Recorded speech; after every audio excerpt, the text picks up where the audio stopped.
जिसको ब्रेन का ट्यूमर हो जाता है, माथे में कहीं खून के चकते जम जाते हैं, उस व्यक्ति को कपालेश्वर महादेव का दर्शन नासिक जाकर गोदावरी के घाट पर एक बार अवश्य करना चाहिए।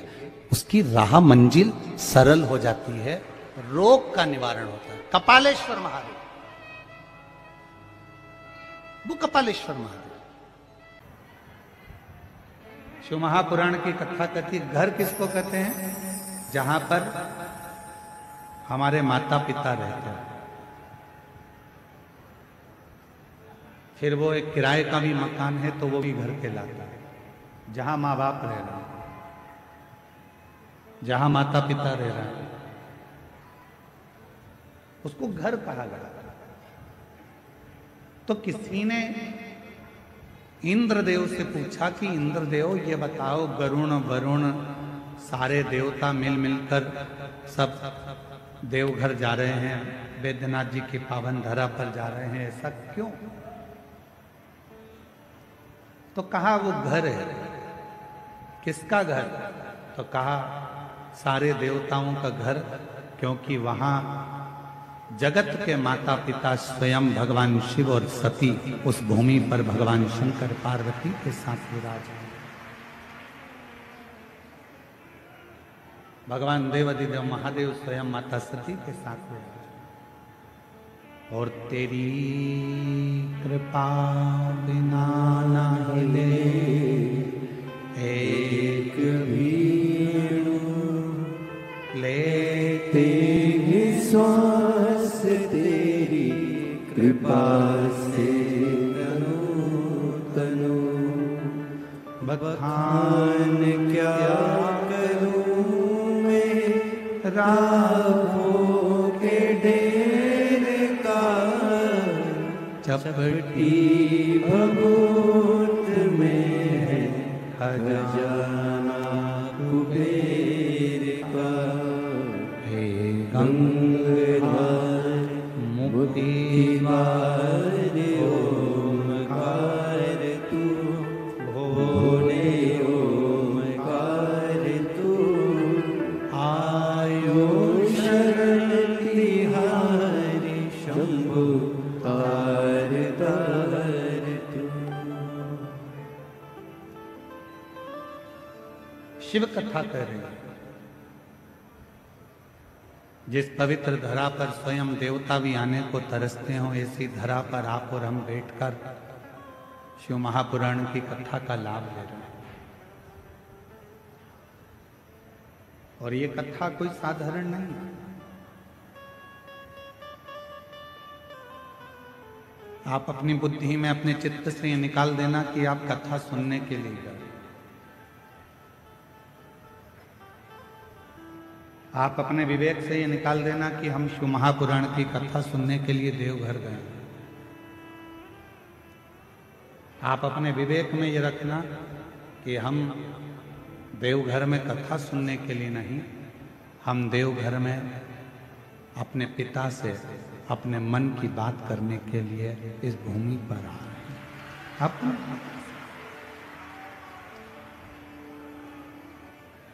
अपने बाप से, अपने पिता से जो बात करना है, हमें यहाँ बैठकर 7 दिवसीय शिव महापुराण की कथा में अपने जीवन को सार्थक बनाने का प्रयास करना।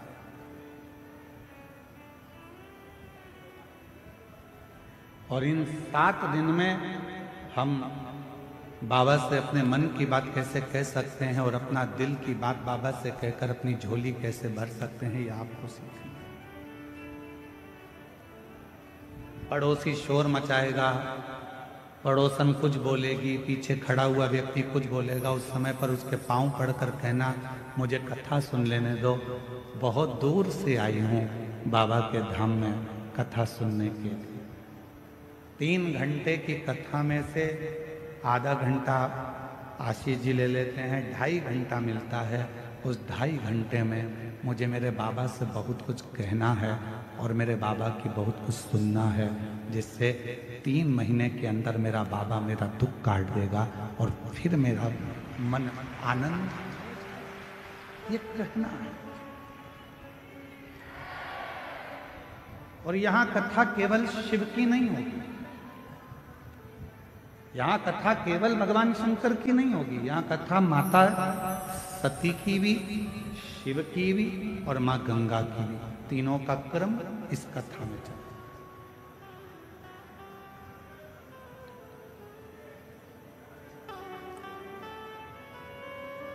अरे भाई, देवघर भूमि तो वो भूमि है जहां पर वर्णन किया जाता है कि देवघर में बाबा बाबा सब कहे पर माई कहे ना कोई, जो एक बार माई कहे देवघर में वही होई।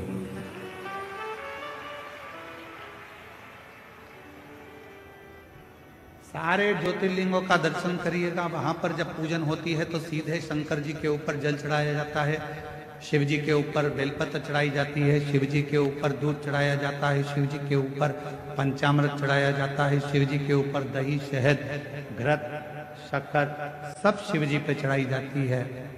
केवल बाबा देवघर की भूमि ऐसी है कि शंकर जी पे चढ़ने से पहले जो जलाधारी है, जहां मां सती विराजमान है, सती माता का हृदय विराजमान है, उस जगह पर पहले चढ़ाया जाता है, उसके बाद बाबा देवाधिदेव महादेव को चढ़ाया जाता है, फिर शिव जी को चढ़ाया।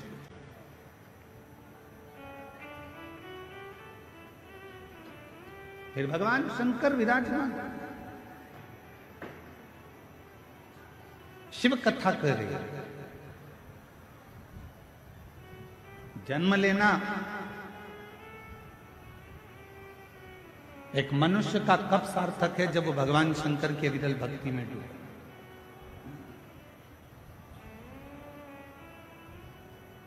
देवराज नाम का ब्राह्मण के घर में जन्म जरूर ले लिया, पर ब्राह्मण कर्म से दूर रह गए।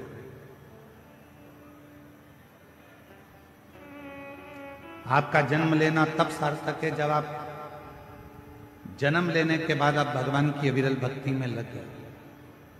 शिव महापुराण की कथा कभी नहीं कहती कि आप अपना घर छोड़ दो, परिवार छोड़ दो, नाते छोड़ दो, रिश्ते छोड़ दो, या अपना काम धंधा छोड़ दो, या अपना व्यापार छोड़ दो। शिव महापुराण की कथा तो हमेशा एक बात कहती है कि अपना कर्म करते रहो, काम करो, व्यापार करो, व्यवसाय करो, नौकरी करो, धंधा करो, बिजनेस करो, सब कुछ करो, अपने परिवार में रहो, कुटुंब में रहो, पर साथ में जितना समय मिल जाए उसमें से थोड़ा सा समय निकालकर भगवान देवाधिदेव महादेव की अविरल भक्ति करते रहो। एक लोटा जल बाबा को चढ़ा दो। शिव की अविरल भक्ति को धारण करते रहो।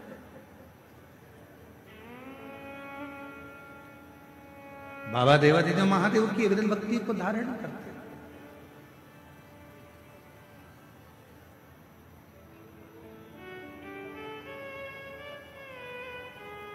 कोई तुमसे कह भी दे कि अपना घर छोड़कर मंदिर में जाकर बैठ जाओ, तो बिल्कुल मत बैठना, कह देना सियोर वाले बाबा ने मना करा, हम तो नहीं बैठते। कोई तुमसे कहे कि पूरा घर छोड़कर गंगा जी के घाट पर जाकर बैठ जाओ, बिल्कुल मत बैठना, कह देना महाराज ने मना करा, हम तो नहीं जा सकते। कोई कहे कि तुम बैरागी बन जाओ, कोई कहे तुम सन्यासी बन जाओ, कोई कहे तुम तपस्वी बन जाओ, कोई कहे कि तुम साधक बन जाओ, कह देना हमारे बस की बात नहीं है, क्योंकि हम कलिकाल में जन्म लिए हैं। और इस कलिकाल में हम अगर घर के अंदर रहकर भी भगवान का यदि मुख से 2 क्षण में भी श्री शिवाय नमस्तुभ्यं कह लेंगे तो हमारी मुक्ति निश्चित है। ये शिव महापुराण की कथा, हमारा मोक्ष निश्चित है।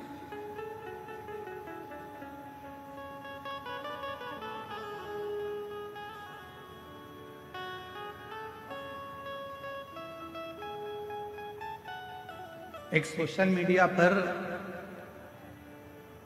यूट्यूब पर, सोशल मीडिया पर, मोबाइल पर ज्ञान देना सरल है, पर उस ज्ञान को अपने अंदर उतारना बड़ा कठिन है।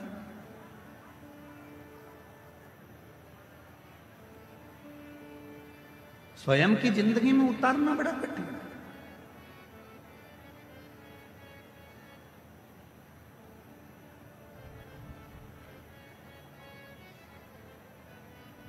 कई लोग कहते हैं शांति रखो, शांति रखो, शांति रखो, पर अपने अंदर ही शांति नहीं आ पाती।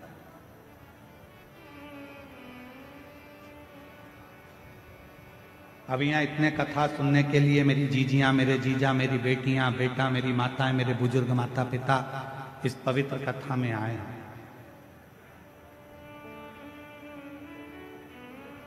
10 तारीख से आप सब ने अपनी अपनी जगह संभाल ली। बोलो सही है कि गलत है? 10 तारीख से जगह संभाली है और 14 तारीख से कथा चालू हो रही है। और हमको सूचना मिली कि कल 13 तारीख को रात्रि को 11 बजे ये पूरे पंडाल फुल हो चुके थे और लोग रोडों पर बैठना प्रारंभ कर दिए थे। देखा नहीं?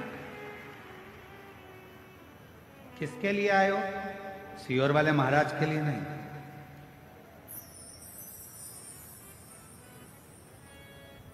आप किसी व्यक्ति और विशेष के लिए नहीं आए। आप आए हो शंकर भगवान को अपने मन की बात कहने के लिए और शिव जी का वर प्राप्त करने के लिए। सीहोर वाला महाराज आपको कुछ नहीं देगा। आप गलत फहमी में मत रहना कि सीहोर वाला महाराज आपको कुछ दे देगा। कुछ नहीं। हमारी सामर्थ्यता नहीं है कि हम दे सकें, पर मेरे देवघर वाले बाबा की इतनी सामर्थ्यता है कि दुनिया का सारा सुख आपको दे सके। मेरे भोले बाबा की वो सामर्थ्यता है कि कोई आया खाली नहीं गया।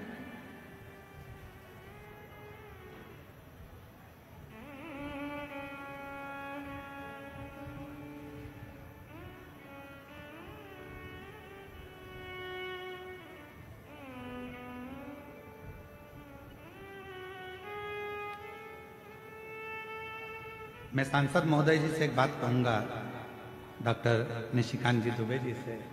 दुबे जी, यहाँ एक जमशेदपुर की जीजी खड़ी है, ये खड़ी है, ये जमशेदपुर में कथा करा अकेली। और इन्होंने कहा गुरुजी हमारे जमशेदपुर में हम कथा तो करा लेंगे, पर इतने लाखों भक्तों का हम भोजन नहीं करा पाएंगे।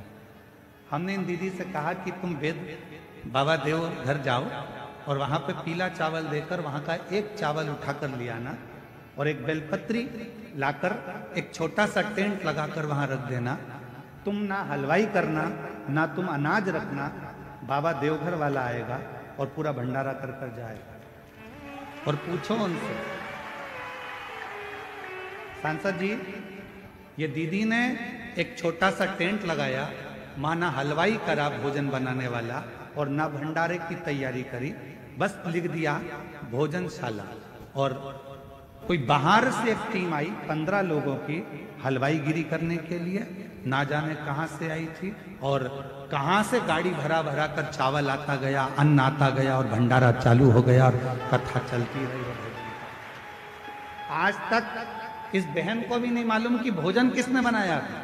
आज तक इस बहन को भी नहीं मालूम कि भोजन लाया कौन था, अन्न कौन लाया, सामान कौन लाया, चूल्हा किसने जलाया, भट्टी कौन ने जलाई, किसने मिठाई बनाई, किसने चावल बनाया, किसने भाजी बनाई, किसी को नहीं मालूम। अब ये बहन एक दिन सीहोर आकर बोली कि गुरुजी वहां भोजन बनाने के लिए क्या आपकी टीम आई थी? हमने कहा नहीं, हमारा बाबा आया था और वो बनाकर गया और सब ने। यहाँ किसी की सामर्थ्यता नहीं है।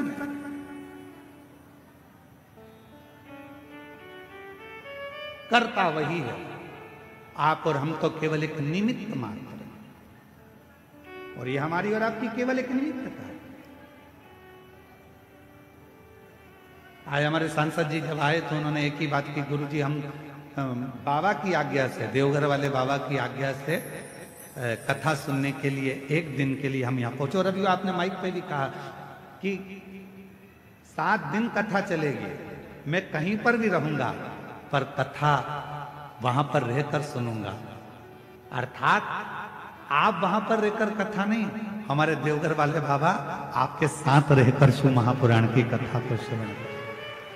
शिव तत्व शंकर की ओघड़दानी की कृपा, ये पुण्यता अपने जीवन। और मेरी झारखंड की दीदियों, मेरे बिहार की जीजियों, मेरे आसपास के सभी जीजा जीजियों, मेरी बेटियों, मेरी माताओं, मेरे बुजुर्ग माता पिता, याद रखना शंकर भगवान को जरूर आपने 2-2 लोटा जल चढ़ाया होगा, इसलिए शिव महापुराण की कथा यहां पहुंच गई। ये पुण्य ही आपका। और यजमान परिवारों, तुम्हारे 4 लोटा जल दोनों हाथों से चढ़ाया है, इसलिए बाबा ने यहां कृपा कर। और मैंने तेरे ही भरोसे बाबा, तेरे ही भरोसे हवा विच उड़ती जावागी बाबा, डोर तो छड़ीना में कटली जावागी भोले, मैं तेरी पतंग शंभो, मैं तेरी पतंग हवा बिच उड़ती जावागी बाबा, डोर तो चढ़ीना में कटी जावागी। इस कथा के सुंदर आनंद में अपने मन को, चित्त को हृदय से लगाने का प्रयास करें। देवराज नाम का ब्राह्मण, ब्राह्मण कुल में जन्म लेकर भी ब्राह्मण कर्म नहीं करता।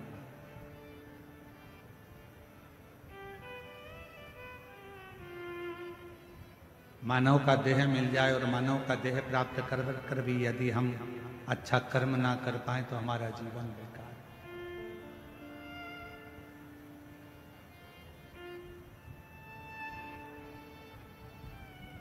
प्राप्त तो हो गया मानव का शरीर, पर वो शरीर तो मिल गया, पर वो शरीर का सदुपयोग तो करें हम।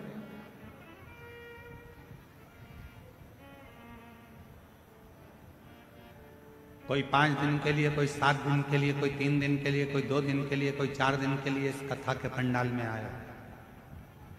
केवल कथा के पंडाल में ना रहकर देवघर बाबा के दर्शन भी करो, कथा भी सुनो, प्रणाम भी करो, नमन भी करो और उससे विनय भी करो। सेवा करने का मौका मिल जाए तो सेवा भी करो।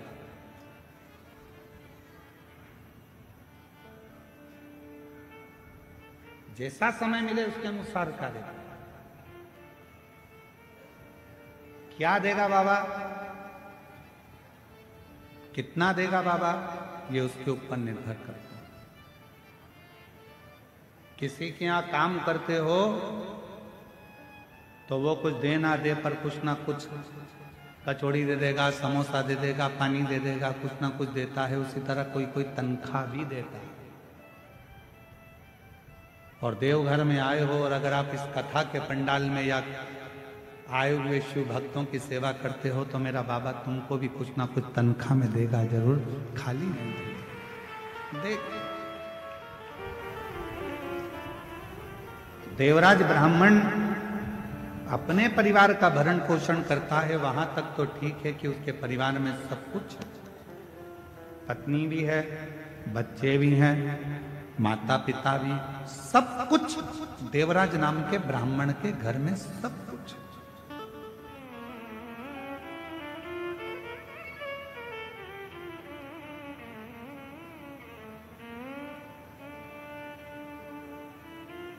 पर कोई संगति, एक संगत, अच्छे की संगत मिल गई तो जिंदगी बना देती है और अब बेकार की संगत मिल गई तो जिंदगी बिगाड़ देती है। एक हमारे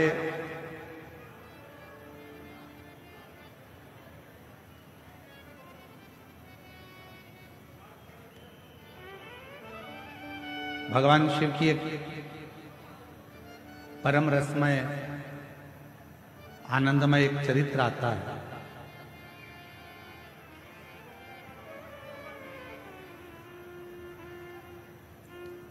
जम्मू कश्मीर में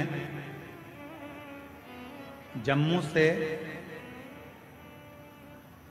लगभग 130 किलोमीटर की दूरी पर एक महादेव का मंदिर है जिसका नाम है शुद्ध महादेव। कौन सा महादेव है? जम के बोलो, शुद्ध महादेव। आवाज नहीं आई, फिर से बोलो,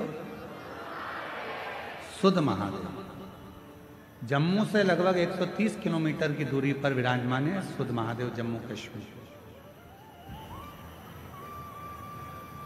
ये संगत के महादेव, जरा ध्यान दीजिएगा। इस कथा को हम क्यों सुना रहे हैं? क्योंकि संगति का असर क्या होता है। और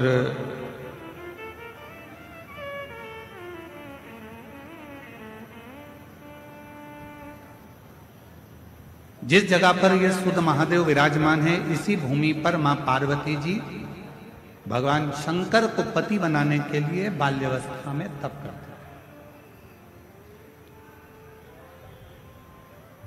अम्मा जगतजननी अम्बा जगदम्बा की तपस्या वहां चलती रहती है।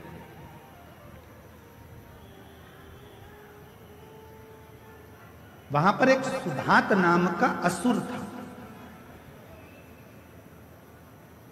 और वो सुधात नाम का जो असुर था, जब मां जगतजननी तप करती थी तो सुधात उस स्थान पर आता था और मां जगतजननी के तप का दर्शन करता था।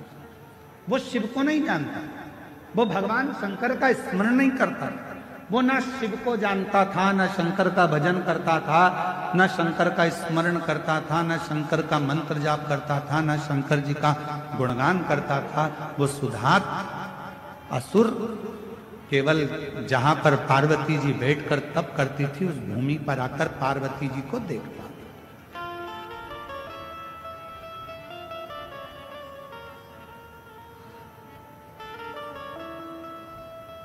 मां जगतजननी अपनी बाल्यावस्था में शिव भक्ति में लगी, भगवान शंकर की अविरल भक्ति धारण कर रहे हैं।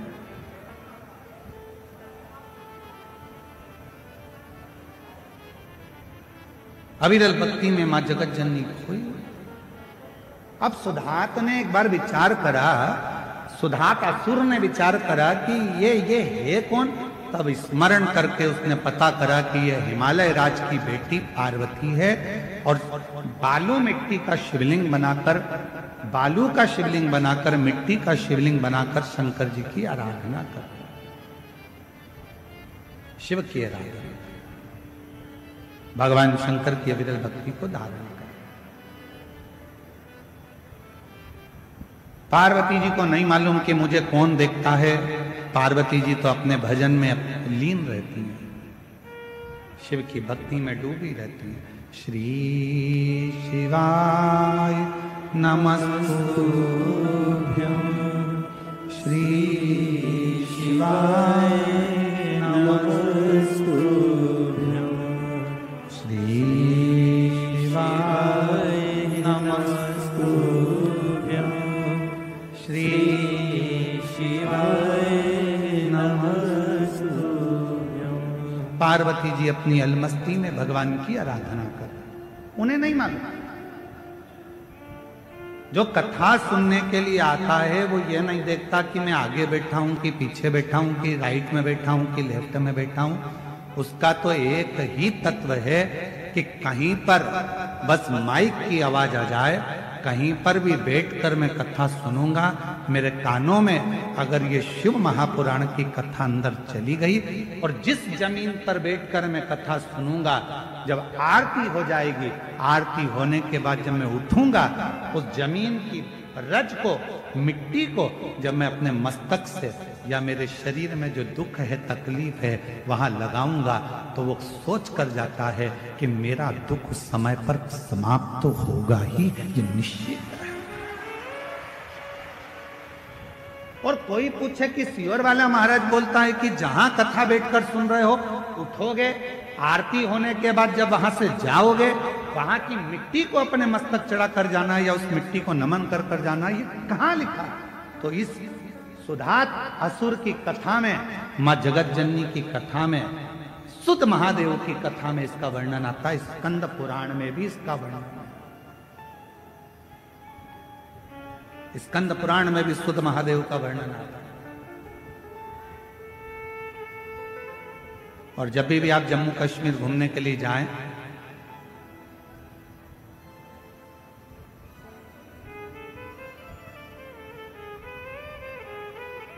तो सुध महादेव का दर्शन करने जरूर जाएं। जम्मू से 130 किलोमीटर की दूरी सुध महादेव।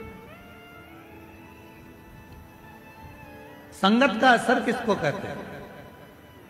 जहां बैठकर आप भगवान शंकर के विरल भक्ति को धारण कर रहे हो, जहां बैठकर भगवान शंकर का मंत्र जाप कर रहे हो, जहां बैठकर शिव नाम ले रहे हो, जहां बैठकर भगवान शंकर का गुणगान कर रहे हो, उस मिट्टी की मूलता कितनी है? उस मिट्टी की एक पत्र है, अच्छा है।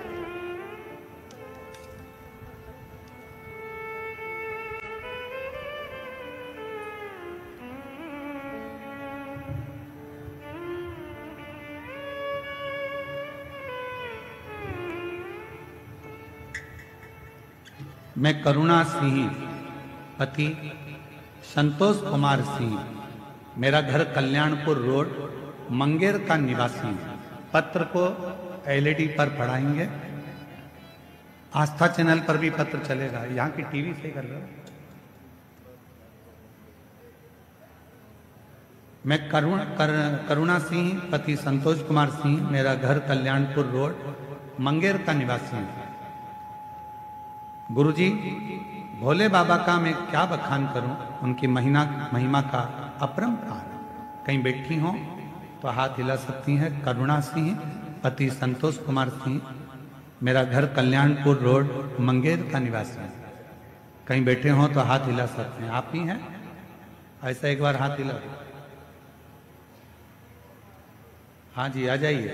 एक बेलपत्र ले जाना, आ जाओ। धीरे धीरे आइए साइड से। भोले बाबा की महिमा का मैं क्या गुणगान करूं गुरुदेव?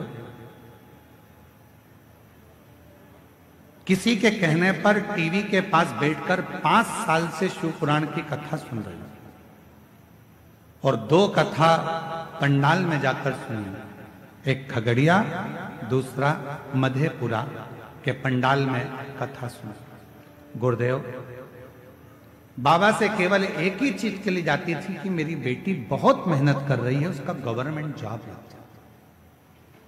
जितने जितने महाराजों को पत्रिका दिखाई, सबने मना कर दिया था कि इसकी सरकारी नौकरी नहीं लगेगी, इसके भाग्य में नौकरी नहीं है। तब मैंने कथा के 5 कथा जब टीवी पर सुनी तो ऐसा सुना कि पंडाल में बैठकर जो मांगा जाता है बाबा उसको देता है। तो मैंने भी विचार करा कि कथा के पंडाल में बेटी के साथ बैठकर कथा सुनूंगी और वहां की मिट्टी को सिर चढ़ाकर विनय करूंगी। और बेटी और हम कथा के पंडाल में बैठकर निवेदन करें। आपने कथा में कहा था कि अपनी मेहनत को 4 गुना बढ़ाओ, इतना परिश्रम करो कि रात दिन एक कर दो, और फिर आखिरी में शहद बेलपत्र लगाकर शिव को चढ़ाकर चले जाओ।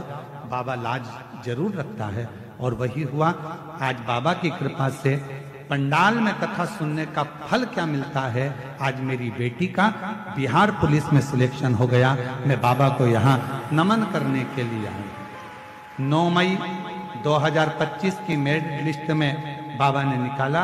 मेरी बेटी का मैं फोटो भी लगा रही हूँ साथ में। शिव की कृपा किसको कहे, शंकर की उदारता किसको कहे, शिव तत्व किसको कहे। और जो जैसी भावना लाया वो ऐसा ही फल पाया, नहीं खालियों से लौटाया वो मन ही मन हर्षाया। और कर दिया माला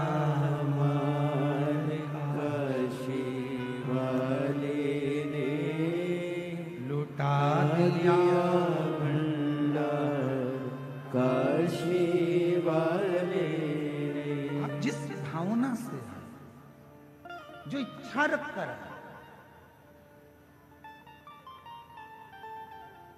सुध महादेव की कथा कर रहे, सत्संग, अच्छी संगति, बुरी संगति का असर कैसे होता है, संगत का असर कैसे होता है, ये महादेव की कथा बता। पार्वती जी बैठकर भगवान शिव की आराधना करती हैं, साधना करती हैं। और मां पार्वती जी जब भगवान देवाधिदेव महादेव की आराधना साधना कर कर उठ जाती हैं, आज सुधात असुर ने विचार करा, जरा जहां ये लड़की बैठकर, ये कन्या बैठकर आराधना करती है, वहां की मिट्टी को जरा मैं थोड़ा सा लगा कर देखता हूं। उस मिट्टी को लगा कर कितना फल है मिट्टी का, जरा ध्यान दीजिएगा। जरा जहां बैठकर आप कथा सुन रहे हो, 7 दिन शिव महापुराण की कथा जहां चल रही है, उस भूमि का, उस मिट्टी का कितना प्रभाव, कितना फल है उसमें, जरा विचार। सुधात असुर जहां पार्वती जी बैठकर भगवान शिव की आराधना कर रही थी, वहीं पर उस मां पार्वती जी के उठने के बाद वहां की मिट्टी को सुधात असुर ने अपने तन पर लगाया, अपने तन। और जैसे ही सुधात असुर ने अपने तन पर लगाया, उसको कुछ परिवर्तन सा लगा।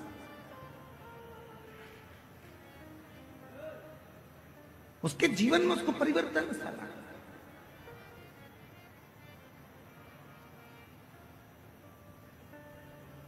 क्या मिलेगा, कैसे मिलेगा, क्या प्राप्त होगा, कब प्राप्त होगा और कैसे प्राप्त होगा, ये शिव जानता है।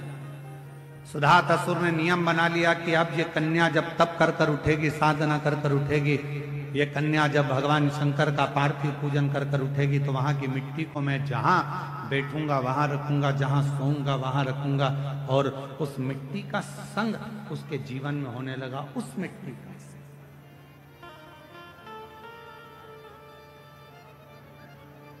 वो मिट्टी उसके संगति को बदलने लगी। संगत का असर किसको कहते हैं? एक लोटा जल जिसके घर से निकल कर जाता है शिवालय तक, आपके घर के नजदीक में जो शंकर जी का मंदिर है, आपके घर के नजदीक में जो शंकर का शिवालय है, आपके घर के नजदीक में जो शंकर का मंदिर है, देवाधिदेव महादेव का मंदिर है, अपने घर का जल शंकर के मंदिर में ले जाकर चढ़ाओ, अपने घर का जल शिव के मंदिर में ले जाकर चढ़ाओ। पहले आप लोग मंदिर का जल उठाकर मंदिर में चढ़ाते थे, पर अब दुनिया के लोगों को मालूम पड़ गया कि अपने घर की दशा यदि महादेव को बताना है, तो जैसे सुदामा चावल लेकर कृष्ण जी के पास गए थे, उसी तरह आप भी अपने घर का जल लेकर शंकर जी के पास जाओगे तो वो जल से तुम्हारा कल जरूर बदलेगा। बोल बम का नारा है, सारी समस्या का हल श्री शिवाय। तो वो जल तुम्हारा कल जरूर बदलेगा। आप अपने नजदीक के शिवालय तक, शंकर के मंदिर तक, भगवान शंकर की चौखट तक जब एक लोटा जल चढ़ाने के लिए जाओगे, शंकर के मंदिर में अपने घर का जल लेकर जाओगे, वो जल जो तुम्हारे घर में रखा हुआ है, वो जल शिव महापुराण की कथा कहती है। जब हम मंदिर में जाते हैं तो पंडित जी से कहते हैं, पंडित जी चरणामत दे दीजिए। चरणामत क्यों मांगते हैं? क्योंकि मंदिर का जो जल है, आरती, पूजन, अर्चन, भजन, कीर्तन का तरंग उस जल में चली जाती है। वो जल जब हमारे अंदर जाता है तो हमें अविरल भक्ति प्रदान करता है, एक अलग से शक्ति प्रदान करता है। इसलिए हम पंडित जी से कहते हैं, पंडित जी जल दे दीजिए, चरणामृत दे दीजिए। पंडित जी जल देते हैं, हम उस चरणामृत को पीते हैं, वो जल हमें प्राप्त होता है, हम चरणामृत पीते, जल पीते। तो आखिर लोग पूछते हैं, महाराज जी एक लोटा जल सारी समस्या का हल, ये कैसे हो सकता है? उसका एक कारण है, मंदिर में रखे हुए जल को जब ब्राह्मण देवता पंडित जी हमारे हाथ में चरणामत जान कर देते हैं, उस जल को हम पीते हैं तो हमारी अकाल मृत्यु जैसे टलती है, अकाल मृत्यु का हरण हो जाता है। उसी तरह जब हमारे घर में, मटके में, हंडे में, पानी की टंकी में जो पानी भरा रहता है, जल भरा रहता है और हम एक लोटा जल उसमें से भर कर लेकर जाते हैं, तो दिन भर हमारे घर में जो चर्चा होती है, दिन भर हमारे घर में जो तकलीफें होती है, दिन भर हमारे भीतर जो दुख तकलीफ होती है, हमारे मन की बात हमारे घर के पानी के हंडे में, तरंगों में चली जाती है। और जब हम लोटा भरकर जल शिव को चढ़ाते हैं तो शंकर जी हमारे उस जल से समझ जाते हैं कि इसको तकलीफ कितनी है और बाबा दुख मिटाना प्रारंभ कर देते हैं। बाबा कष्ट मिटाना प्रारंभ कर देते हैं। इसको दुख कितना है, तकलीफ कितनी है, कष्ट कितना। और शंभु शरणे पड़ी मांगू घड़ी रे घड़ी, दुख काटो दया करीने दर्शन आपो। ओ शंभु शरण पड़ी बोलो बोलो। घड़ी रे घड़ी दुख काटो दया करी दर्शन आपो। कई लोग पूछते हैं एक लोटा जल सारी समस्या का हल, एक लोटे जल से समस्या कैसे मिट सकती है, एक लोटे जल से दुख कैसे मिट सकता है, एक लोटे जल से तकलीफ कैसे मिट सकती है। हम निवेदन करेंगे एक लोटा जल चढ़ाकर देखिए, जब आप चढ़ाना प्रारंभ करेंगे और पूर्ण विश्वास भरोसे के साथ देवाधिदेव महादेव को जब एक लोटा जल चढ़ाएंगे, निश्चित है जो घर में रखा जल है उस जल में आपके विचार, आपकी सोच, आपका मन उस जल में गया होता है। क्या घर में चल रहा है, वो जल में तरंगे पड़ी होती हैं और वो जल जब शिव जी को चढ़ता है तो मेरा बाबा आपके धीरे धीरे दुख हरना प्रारंभ कर देता है, तकलीफ हरना प्रारंभ कर देता है, दुख हरता है।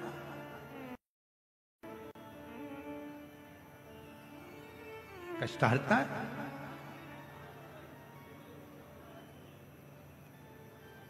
सुधात नाम का असुर जहां पार्वती जी, जहां मां जगत जननी जगदम्बा अम्बा मां पार्वती जी जहां बैठकर तप करती थी, वहां की मिट्टी को वो अपने तन पर धारण कर, सुधात असुर। अब लोग कहते हैं मिट्टी से ऐसा हो सकता है क्या, दुख मिट सकता है क्या, तकलीफ मिट सकती है, क्यों नहीं,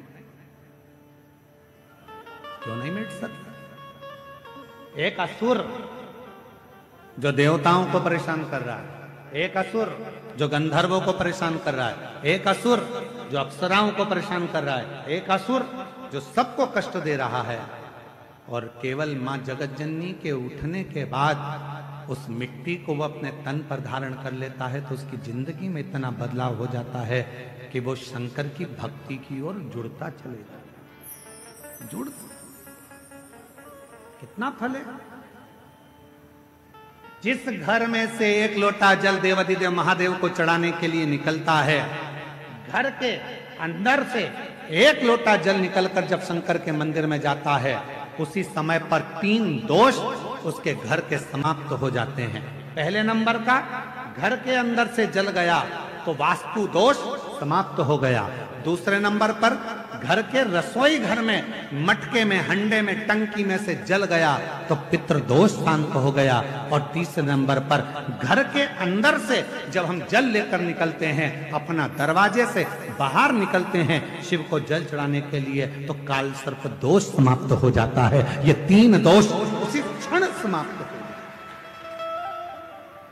ये 3 दोष उसी पल समाप्त हो जाते हैं। ये 3 दोष अपने आप उसी क्षण समाप्त हो जाते हैं। कोई तुमसे कहते कि तेरे घर में वास्तु दोष है, तुम्हारी ये बाथरूम गलत बनी है, सीढ़ियां गलत बनी है, छत गड़बड़ हो गई, सीढ़ियां गड़बड़ हो गई, ये गड़बड़ हो गया, वो गड़बड़ हो गया। लोग कह दे तुमसे कि तुम ये गड़बड़ है, वो गड़बड़ है, वो गड़बड़ है, उससे कह देना सारा गड़बड़ भले हो, पर मुझे पूर्ण भरोसा है जब एक लोटा जल लेकर मैं शंकर जी के मंदिर में जाऊंगी तो सारे दोष अपने आप मिटते चले जाएंगे।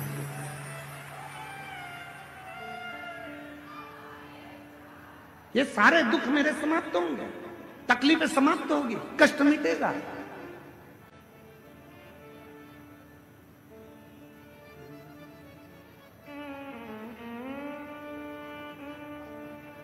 वो दुख समाप्त होगा, वो कष्ट मिटेगा, वो तकलीफ मिटेगी। जब हम जाएंगे भगवान की शरणागति में, शिव के चरणों की ओर, भगवान शंकर की आ जाओ शरणागति की ओर, तो वो दुख मिटेगा। भगवान शंकर उस कष्ट को मिटाएंगे।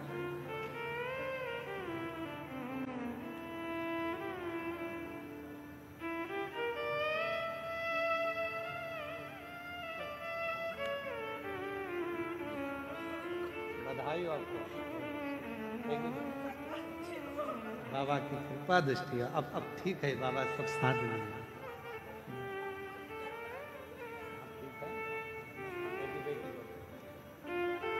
एक बार जोरदार ताली बजाओ। बेटी की सरकारी नौकरी लगी है। पति का पांव की हड्डियां चूर चूर हो गई थी, डॉक्टर ने ऑपरेशन का भी मना कर दिया था कि ये पांव कभी ठीक नहीं होगा, पर देवाधिदेव महादेव की कृपा से आज चलकर यहां तक आए हैं। एक बार जोरदार ताली बजाकर साथ। शिव तत्व शंभु क्या नहीं कर सकता। आप शिव से एक संबंध जोड़ने का प्रयास करिए। शिव से, भगवान देवाधिदेव महादेव से एक संबंध जोड़ने का प्रयास।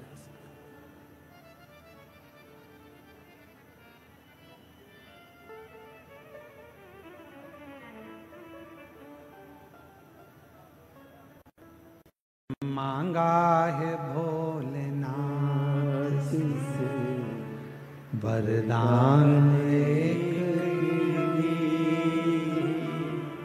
मांगा है भोलेनाथ से वरदान एक ही, तेरी कृपा बनी रहे जब तक है जिंदगी, तेरी कृपा बनी रहे जब तक है जिंदगी।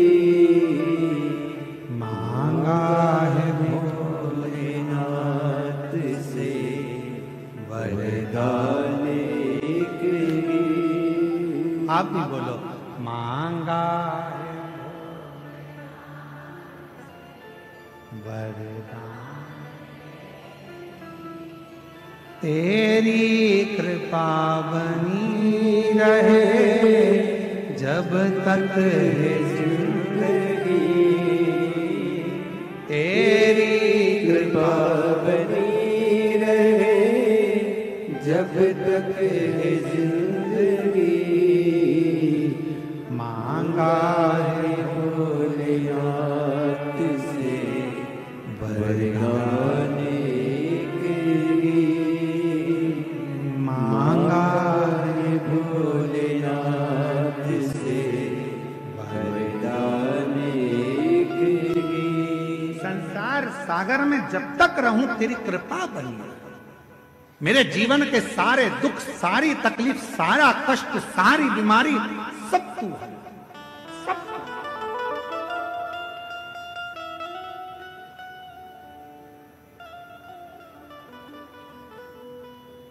एक व्यक्ति ने कल एक प्रश्न करा था हमारे जजमानों में एक जजमान आए हुए हैं, हम अभी उनका नाम नहीं जानते। तो हम जैसे ही शाम को नीचे आए, पत्रकारों की वार्ता थी, तो उस समय पर उन्होंने प्रश्न किया, क्यों गुरुजी कलयुग में भी क्या शंकर भगवान आते हैं? तो हमने उनसे कहा वो गए नहीं तो आने का काम क्या? जो ऑलरेडी है तो उसको आना नहीं पड़ता। तो कल उन्होंने एक प्रश्न छेड़ दिया, तो हमारे मन में आया कि उनके मन में कहीं बात ना रह जाए, तो हम उनको एक बात कहेंगे, देखो कलयुग में शिव कैसे आते हैं। झांसी के पास में मौरानीपुर है, चतुर्वेदी जी तुम्हारी झांसी के पास में मौरानीपुर है। हम कभी नहीं गए वहां, और जब नैमिषारण्य जा रहे थे तो तुम्हारी झांसी से निकल कर गए थे, तो अन्न जरूर पाया था तुम्हारे यहाँ का। तो झांसी के पास में मौरानीपुर है। हमने कल्याण में ये पढ़ा है, कल्याण के अंक में हम आपको उस कल्याण अंक का नंबर भी देंगे कि कौन से अंक में हमने पढ़ा। कल्याण में हमने ये पढ़ा गीता प्रेस गोरखपुर के कि मौरानीपुर में, झांसी के पास मौरानीपुर है, मौरानीपुर में एक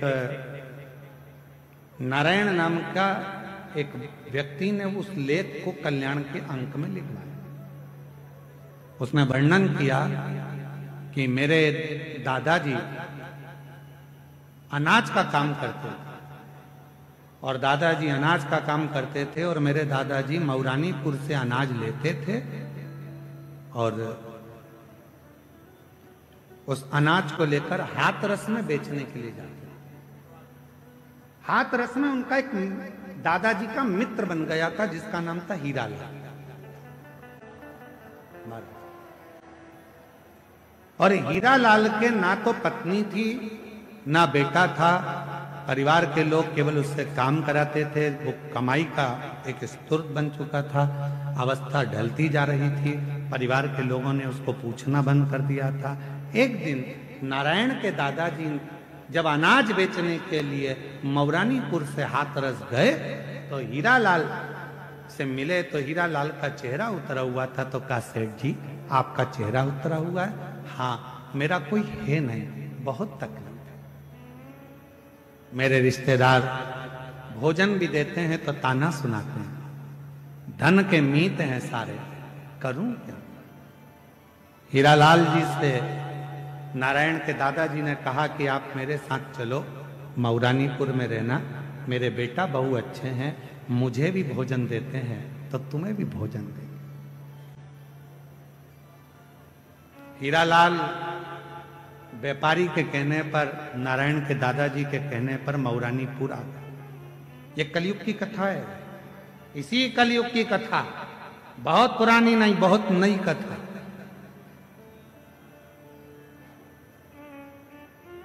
हजारों वर्ष पुरानी नहीं है, 500 वर्ष पुरानी नहीं है, ये कथा मात्र 300 वर्ष पुरानी है। मात्र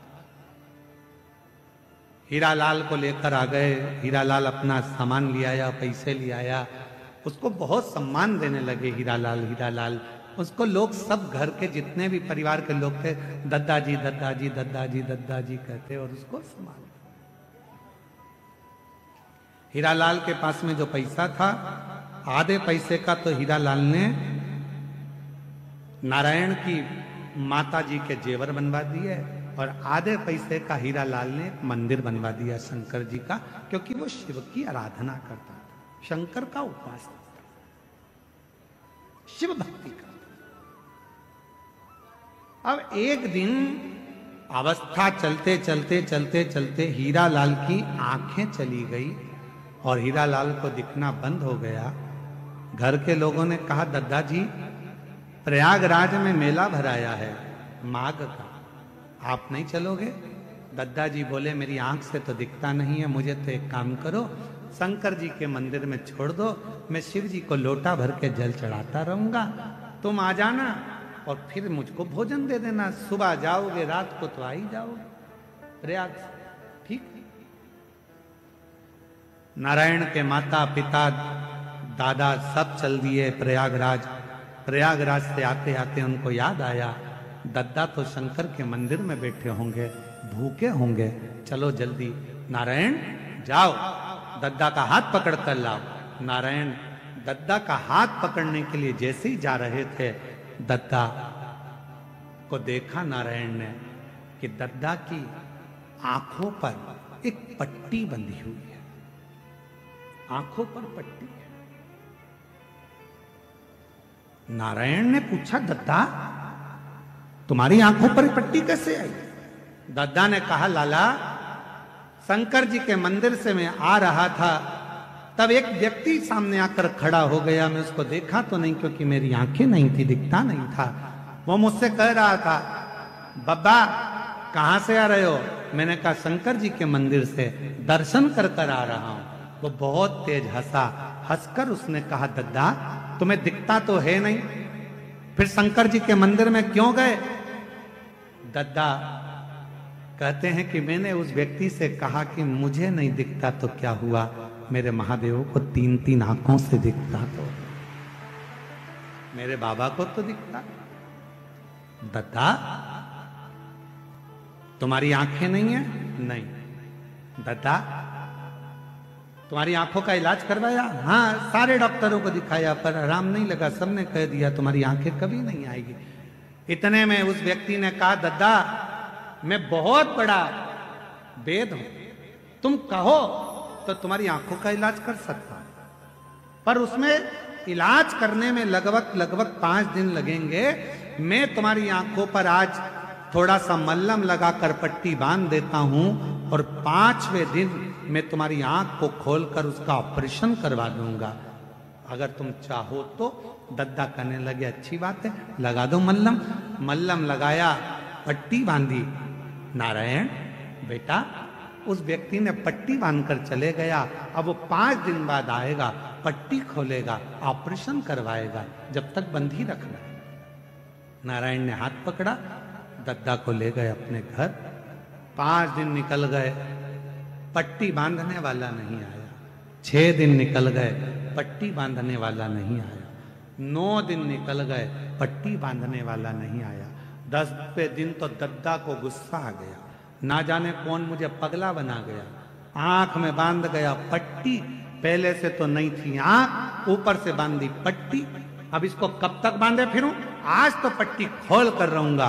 और दद्दा ने दोनों हाथों से शंकर के मंदिर में बैठकर जो पट्टी खोली तो दद्दा की आंखों से शिवलिंग का दिखना प्रारंभ हो गया। दद्दा की आंख से शंकर का स्वरूप दिख रहा था। बेटा नारायण जल्दी आ, अरे मेरे मित्र को ला, मेरी आंखों से दिखना प्रारंभ हो गया। दद्दा आप तो कह रहे थे, पट्टी बांधने वाले ने कहा है कि 5 दिन बाद आएगा, पट्टी खोलेगा, डॉक्टर के यहाँ लेकर जाकर ऑपरेशन कराएगा, तब तुम्हारी आंखों से दिखेगा। मुझे नहीं मालूम वो पट्टी बांधने वाला कौन था, मुझे नहीं मालूम मल्लम लगाने वाला कौन था, मुझे नहीं मालूम मेरी बुझी हुई रोशनी को दिखाने वाला कौन था। मैं नहीं जानता, मैं नहीं पहचानता, कौन जानता। मेरी जीजियों, मेरे जीजाओं, मेरी बेटियों, बेटाओं, मेरी माताओं, मेरे बुजुर्ग माता पिता तुल्य आप विराजमान हो। आपसे निवेदन करता हूं, यह मत सोचना कि आप कथा में आए हो, यह मत सोचना कि आप शिव महापुराण की कथा में पहुंचे हो, यह मत सोचना कि बाबा के देवघर में आप आए हो। आप किसी के घर में जाकर बता दो, नहीं जा सकते। पड़ोसी के घर में घुसकर बता दो, नहीं घुस सकते। जब तक पड़ोसी की आज्ञा ना हो तब तक तुम पड़ोसी के घर में नहीं जाते। मेहमान के घर की आज्ञा ना हो तब तक मेहमान के घर में नहीं जाते। उसी तरह देवघर में भगवान शंकर का घर है, उसकी आज्ञा के बिना तुम देवघर भी नहीं आ सकते। शिव की आज्ञा के बिना देवघर में पांव नहीं रख सकते। अगर देवघर की भूमि पर आए हो, शिव महापुराण की कथा सुन रहे हो, शंकर जी की कथा का रसतत्व ग्रहण कर रहे हो, तो ये तुम्हारी सामर्थ्यता नहीं, मेरे देवघर वाले ने अपना डमरू बजाया होगा और तुम्हें इशारा कर कर झाला देकर बुलाया होगा, तब तुम यहां शिव महापुराण की कथा सुनने के लिए बैठे हो। और किसी के घर में जाते हो तो खाली हाथ वापिस नहीं भेजता। शादी में जाओगे तो लिफाफा जैसे तुम देते हो तो वो विदाई में तुमको रिटर्न गिफ्ट देता है। साड़ी देगा, कपड़ा देगा, मिठाई का डब्बा देगा। बोलो देता है कि नहीं देता? मौसी के घर शादी में गए, भले तुमने दुल्हन को कुछ दिया, दूल्हे को कुछ दिया, पर मौसी के यहाँ से जाओगे तो कुछ तो देगा ना। अरे बोलो तो समझ देगा ना मौसी। मामा के जाओगे तो मामा जी देंगे, दादा दादी। ससुराल जाओगे तो ससुराल वाले देंगे, मायके जाओगे तो मायके वाले देंगे। कुछ ना कुछ विदाई में दिया जाता है। तो तुम देवघर की भूमि पर आए हो, तैयारी कर कर रखना, मेरा बाबा भी बिना विदाई के तुम्हें भेजेगा ना। वो नहीं भेजने वाला, वो साधारण नहीं है, वो शंभु साधारण नहीं है। वो भेजेगा, आए हो, पहुंचे हो। यहां साधारणता में नहीं पहुंचे।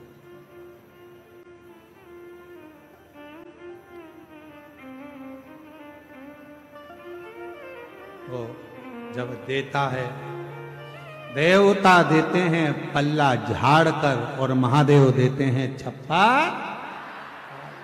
इसलिए तेरे डमरू की धुन सुन के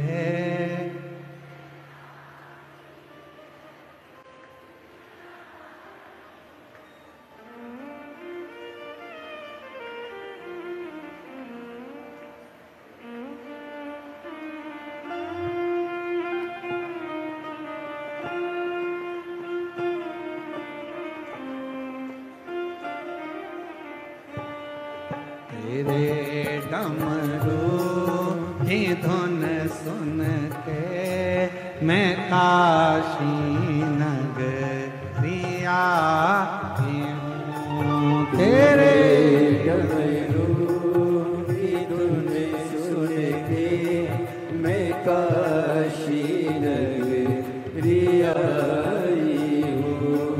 तेरे डमरू की धुन सुन के मैं काशी नगरिया हूँ। तेरे डमरू की धुन सब गाइए मैं काशी नगरिया हूँ।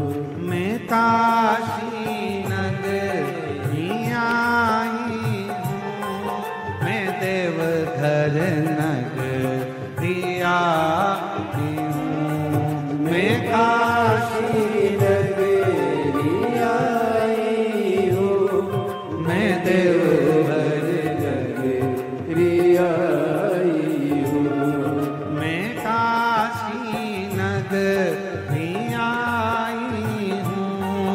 मैं देवघर नगरिया हूँ। मैं काशी नगरिया हूँ। मैं देवघर नगरिया हूँ। मेरे भोले हो बम भोले, मैं काशी नगरिया हूँ। मेरे भोले ओ बम भोले मैं काशी